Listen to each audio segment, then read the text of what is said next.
Hello मेरे प्यारे दोस्तों, मैं आपका दोस्त सतीश कुमार अपने YouTube channel YT Satish John पर आपका स्वागत करता हूं।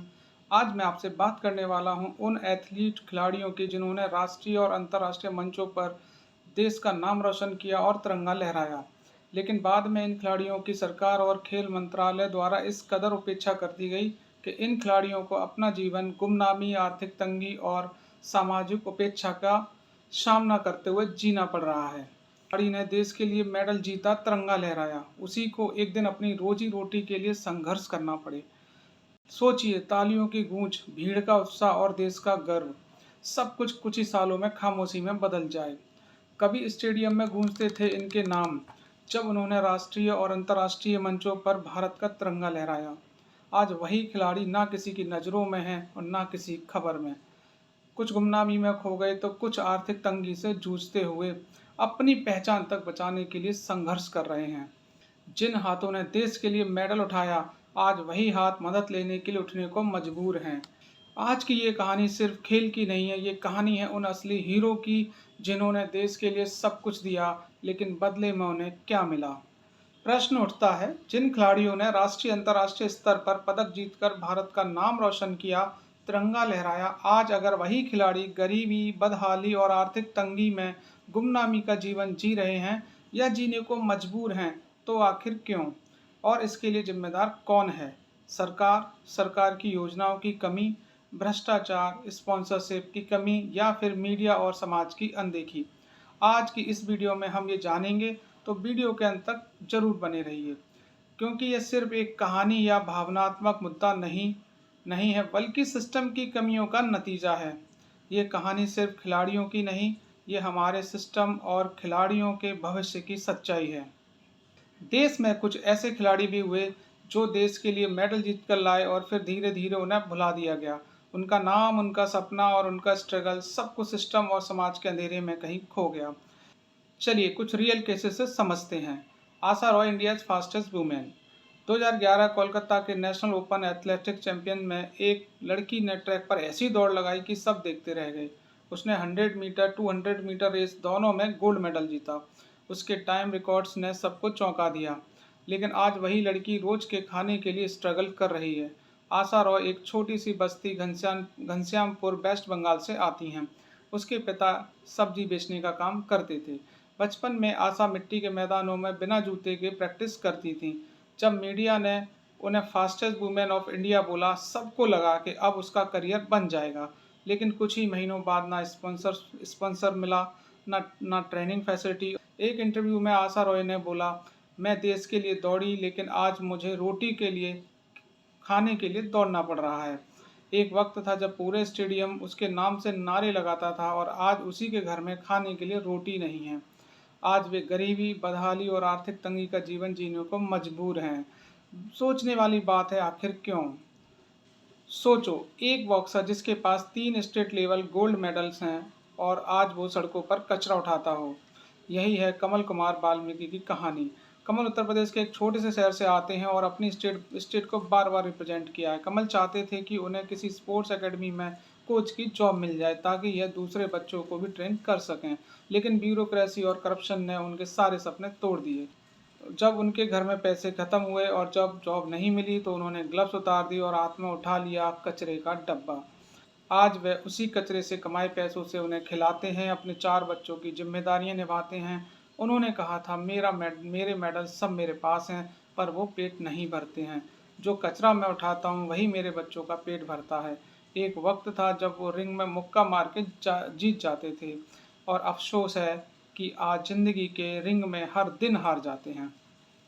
रश्मिता पात्रा की कहानी और भी दिल तोड़ने वाली है। उड़ीसा के एक छोटे से गांव की लड़की जिसे फुटबॉल से प्यार था। उसने इंडिया को इंटरनेशनल लेवल पर भी रिप्रेजेंट किया था, लेकिन जब घर में पैसे खत्म हुए और कोई मदद नहीं मिली तो उसे बस 23 साल की उम्र में ही फुटबॉल छोड़ना पड़ा। आज रश्मिता अपने गाँव में एक पान और सुपारी की दुकान चलाती हैं, अपने छोटे बच्चे के लिए, और रोज का खाना कमा रही हैं। एक वक्त था जब वह इंडियन जर्सी में खड़ी होती थीं, लेकिन आज एक पान की दुकान पर सुपारी तोड़ती हैं। गरीबी बड़े बड़े टैलेंट को खा जाती है। निशा रानी दत्ता की कहानी। आर्चरी तीरंदाजी के फील्ड में निशा ने इंडिया के लिए बैंकॉक, ताइवान के साथ साथ 3 देशों में मेडल जीते थे। लेकिन एक दिन उसका घर बारिश में गिर गया। उसके पास कुछ भी नहीं बचा था। उसका धनुष बाण जो उसने उसके कोच ने उसे गिफ्ट किया था, मजबूरी में उसे वहीं सिर्फ कुछ रुपयों में बेच दिया। एक चैंपियन जिसे वो अपना हथियार से प्यार करती थी, उसने उसे बेच दिया सिर्फ एक छत और थोड़े से खाने के लिए। आज वही खेती में मदद करती हैं और कभी-कभी ट्रेनिंग देने के सपने देखती हैं, लेकिन सपने भी अब उसके घर की दीवार की तरह टूट गए हैं। उसने कहा था, मुझे लगा था देश मेरे साथ खड़ा होगा, और जब सब गिर गया तो कोई नहीं आया। ये कहानी बल्टी रॉय जो की है। एक राष्ट्रीय स्तर की एथलीट हैं और आज अपने अस्तित्व के लिए संघर्ष कर रही हैं। उन्होंने राष्ट्रीय और अंतर्राष्ट्रीय प्रतियोगिताओं में भी भारत का प्रतिनिधित्व करते हुए देश के लिए मेडल जीते हैं। वर्तमान में वे पश्चिम बंगाल में अपने पति और बच्चों के साथ एक छोटे से किराए के कमरे में रहती हैं। उनका जन्म अत्यंत गरीबी में हुआ था और अभ्यास के लिए मैदान दूर होने के कारण उन्हें खेतों में दौड़ना शुरू किया। उनके पास कभी रनिंग शूज या उचित आहार नहीं था। वह सिर्फ भीगे हुए चने और कभी-कभी भात, नमक खाकर अभ्यास करती थीं। इन तमाम चुनौतियों के बावजूद उन्होंने जिला स्तरीय, राज्य, राष्ट्रीय यहाँ तक कि अंतर्राष्ट्रीय स्तर पर भी अपनी जीत का लोहा मनवाया। शादी और 2 बच्चों के बाद उन्हें 8 साल तक खेलों से दूर रहना पड़ा, लेकिन जब उन्हें दोबारा ट्रैक पर उतरने का मौका मिला तो उन्होंने साबित कर दिया कि उनमें आज भी वही जज्बा बाकी है। आज वह बिना किसी कोच के ट्रेनिंग करती हैं। उनके पति ट्रेनों में फेरी लगाकर बहुत कम कमा पाते हैं। दुर्भाग्य से आज भी उनकी स्थिति में कोई खास बदलाव नहीं आया है। क्या इसके लिए किसी की जवाबदेही बनती है, या ये सरकार और सिस्टम की कमियों का ही नतीजा है? उनका एक ही सपना है, ओलंपिक में भारत का प्रतिनिधित्व करना और देश के लिए गोल्ड जीतना। पराग पाटिल की कहानी। यह ओला टैक्सी चालक व्यक्ति देश के लिए 17 इंटरनेशनल मेडल ला चुके हैं। अगर ये जापान में होते तो आज करोड़पति होते। इनका गोल है अपने देश के लिए 100 मेडल लाना, जिनमें से 17 आ चुके हैं। इनका नाम है पराग पाटिल, जिन्हें सीनियर ओलंपियन पराग पाटिल भी कहते हैं। 100 मीटर, 200 मीटर और ट्रिपल लॉन्ग जंप में अब तक 2 गोल्ड, 11 सिल्वर और 4 ब्रॉन्ज मेडल आ चुके हैं। पैसों की तंगी के कारण इन्हें एक फैक्ट्री में हेल्पर की नौकरी करनी पड़ी। इस कड़ी मेहनत के बाद पराग सन 2010 में इंटरनेशनल मास्टर गेम में पहुंचे और वहां पर 2 सिल्वर मेडल जीतकर तिरंगा झंडा फहराया। लेकिन इनकी इस जीत को ना किसी मीडिया ने दिखाया, ना ही सरकार की तरफ से कोई मदद मिली और ना ही कोई स्पॉन्सरशिप मिली, जिसकी वजह से आज मुंबई की गलियों में ये ओला टैक्सी चला रहे हैं। सोचने वाली बात है, इतना सब कुछ करने के बाद भी आज इन्हें कोई नहीं पहचानता, लेकिन उन्होंने अभी तक हार नहीं मानी। आज पराग 46 साल के हो चुके हैं। अक्टूबर में होने वाले मास्टर गेम की तैयारी कर रहे हैं और भारत के लिए एक और गोल्ड लाना चाहते हैं। ज्योति आराजी एथलेटिक्स हैं, ट्रैक एंड फील्ड की। वह मुख्य रूप से महिलाओं की 100 मीटर बाधा दौड़, जिसे हर्डल्स रनिंग भी कहते हैं, की खिलाड़ी हैं और भारत की सबसे तेज महिला हर्डल्स मानी जाती हैं। उन्होंने 2023 और 2025 की एशियाई एथलेटिक्स चैंपियनशिप में स्वर्ण पदक जीते हैं।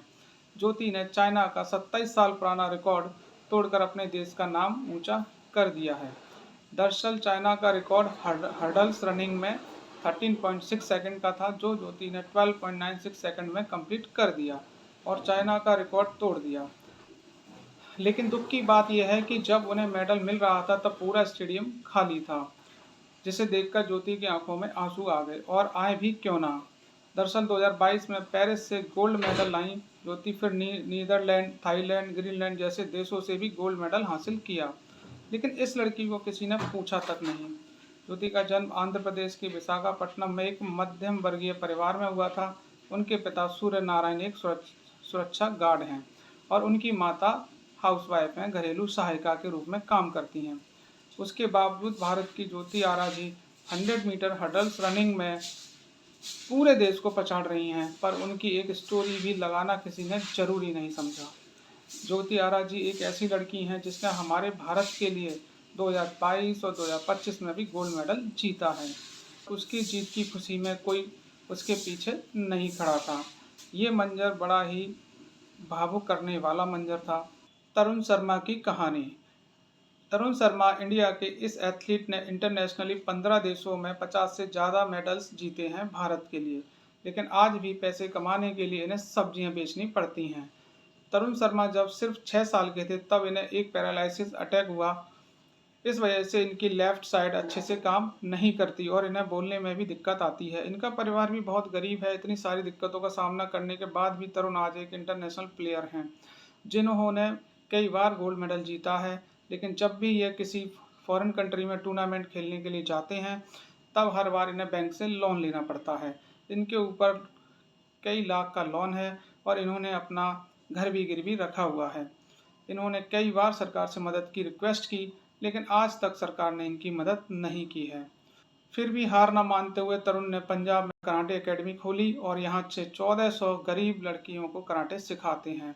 इन्होंने 15 कंट्रीज़ में भारत को 50 से ज़्यादा मेडल दिलाए, लेकिन गवर्नमेंट सपोर्ट ना मिलने की वजह से इनको भी आज सब्जी बेचनी पड़ रही है।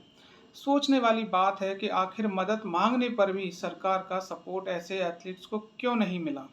पुष्पा मिंज झारखंड की रहने वाली हैं। पुष्पा मिंज झारखंड के रांची की रहने वाली भारतीय पैरा एथलीट हैं। पुष्पा मिंज का एक पैर नहीं है और इसके बावजूद भी इन्होंने कभी हार नहीं मानी और इंडिया को 3 बार इंटरनेशनली रिप्रेजेंट किया और एक पैरा एथलीट बनी, जिन्होंने पैरा थ्रोबॉल में अंतर्राष्ट्रीय स्वर्ण पदक जीतने के साथ साथ कई राष्ट्रीय और राज्य स्तरीय गोल्ड मेडल, सिल्वर मेडल जीते।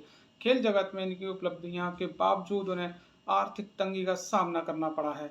एक घर में किराए के एक कमरा लेकर रहती हैं। इनको सरकार की तरफ से कुछ भी नहीं मिला। इसलिए जीवन यापन के लिए और अपने सपनों को जिंदा रखने के लिए और अपनी ज़िंदगी को चलाने के लिए रांची में फ्लाईओवर के नीचे उन्हें सब्जी बेचनी पड़ रही है। इसके लिए जिम्मेदार कौन है? मध्य प्रदेश के रीवा की सीता साहू, जिन्होंने कभी देश का मान बढ़ाया था, उनके लिए आज अपना गुजारा करना तक मुश्किल पड़ रहा है। सीता का आरोप है कि सरकार ने उनसे जो वादे किए थे उन्हें पूरा नहीं किया। स्पेशल ओलंपिक 2011 में 2 मेडल जीत चुकी हैं। आज सीता साहू समोसा गोलगप्पे बेचने के लिए ठेला लगाती हैं। अतिक्रमण के नाम पर शासन वो भी नहीं लगाने देता है। उस समय के मुख्यमंत्री शिवराज सिंह चौहान ने सीता साहू से कहा था, बेटी मेडल जीत कर आओ, तुम्हारा सम्मान करेंगे और इनाम भी देंगे। लेकिन जब सीता साहू मेडल जीतकर लौटी तो राज्य सरकार ने ना तो उन्हें कोई सम्मान किया और ना ही कोई इनाम दिया। करीब 2 साल बाद ज्योतिरादित्य सिंधिया ने ऐलान किया कि वे 5 लाख रुपए और दुकान मकान देंगे। बाद में उन्हें दिल्ली बुलाकर 5 लाख रुपए देकर सम्मानित तो कर दिया गया, लेकिन दुकान और मकान देने का वादा आज तक अधूरा ही है। सीता के परिवार की हालत पहले भी ऐसी ही थी। वे ठेला लगाकर किसी तरह गुजारा करते थे। इतना सब हासिल करने के बाद भी आज वे फिर से गोलगप्पे का ठेला लगाने को मजबूर हैं। सवाल यही है कि उनके जीवन में आखिर क्या बदला? अगर कुछ नहीं बदला तो इसका जिम्मेदार कौन? सरकार या पूरा सिस्टम? मुरलीकांत पेटकर की, जिनके ऊपर अभी अभी एक मूवी बनी है, चंद्रू चैंपियन, 1972 जर्मनी में पैरा ओलंपिक में गोल्ड मेडल जीता था 50 metre free style swimming world record के साथ। पेटकर इंडियन आर्मी के सोल्जर थे। 1965 इंडिया पाकिस्तान युद्ध में गोली लगने से पैरालाइज्ड हो गए थे, लेकिन उन्होंने हार नहीं मानी। बॉक्सिंग, स्विमिंग, टेबल टेनिस और एथलेटिक्स तक उन्होंने हर स्पोर्ट में अपना दम दिखाया, लेकिन देश ने उन्हें पहचाना ही नहीं। ना गवर्नमेंट से पेंशन मिली, ना रिकॉग्नाइजेशन मिली।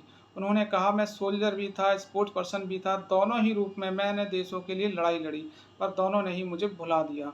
उन्होंने पैरा ओलंपिक गेम्स 1972 में गोल्ड जीतने के बाद लगभग 45-46 साल तक पहचान और सम्मान के लिए संघर्ष किया। यानी 1972 से लेकर 2008 तक उन्हें लगातार सिस्टम से लड़ना पड़ा।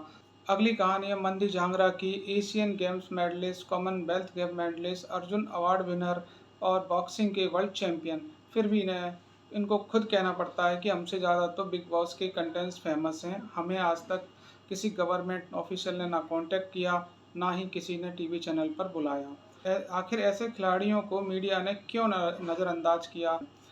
ऐसे बहुत सारे नाम हैं, चाहे वो आनंद यादव हों, जो इंडिया के फर्स्ट बॉडी बिल्डर हैं जिन्होंने मास्टर ओलंपिया क्वालिफाई किया, या तारा सिंह हो जो नेशनल हॉकी चैंपियन रहे हैं, आज स्टेशन पर कूली का काम करते हैं। यह कोई एक दो मामला नहीं है। अगर आप खोज करेंगे तो भारत में ऐसे सैकड़ों मामले मिल जाएंगे। जैसा कि इन सभी कहानियों से स्पष्ट होता है कि ये सभी खिलाड़ी गरीब या आर्थिक रूप से कमज़ोर परिवारों से रहे हैं। इन्होंने बहुत संघर्ष, मेहनत और विपरीत आर्थिक, पारिवारिक और सामाजिक परिस्थितियों का सामना करते हुए राष्ट्रीय और अंतर्राष्ट्रीय मंचों पर पदक जीतने तक का सफ़र तय किया है, जिसमें सरकार ने इन्हें उस स्तर की फंडिंग या ट्रेनिंग जैसी सुविधाएं भी नहीं दी। पदक जीतने के बाद सरकार ने एक मुश्त राशि देकर सम्मान तो किया, लेकिन साथ ही झूठे वादे भी किए और भविष्य के लिए आर्थिक सहयोग जैसे पेंशन या किसी ठोस व्यवस्था का प्रावधान नहीं किया। मैं इस वीडियो का कंक्लूजन देना चाहूँगा। इन सभी कहानियों का सार यही है कि समस्या खिलाड़ियों में नहीं, सिस्टम में है।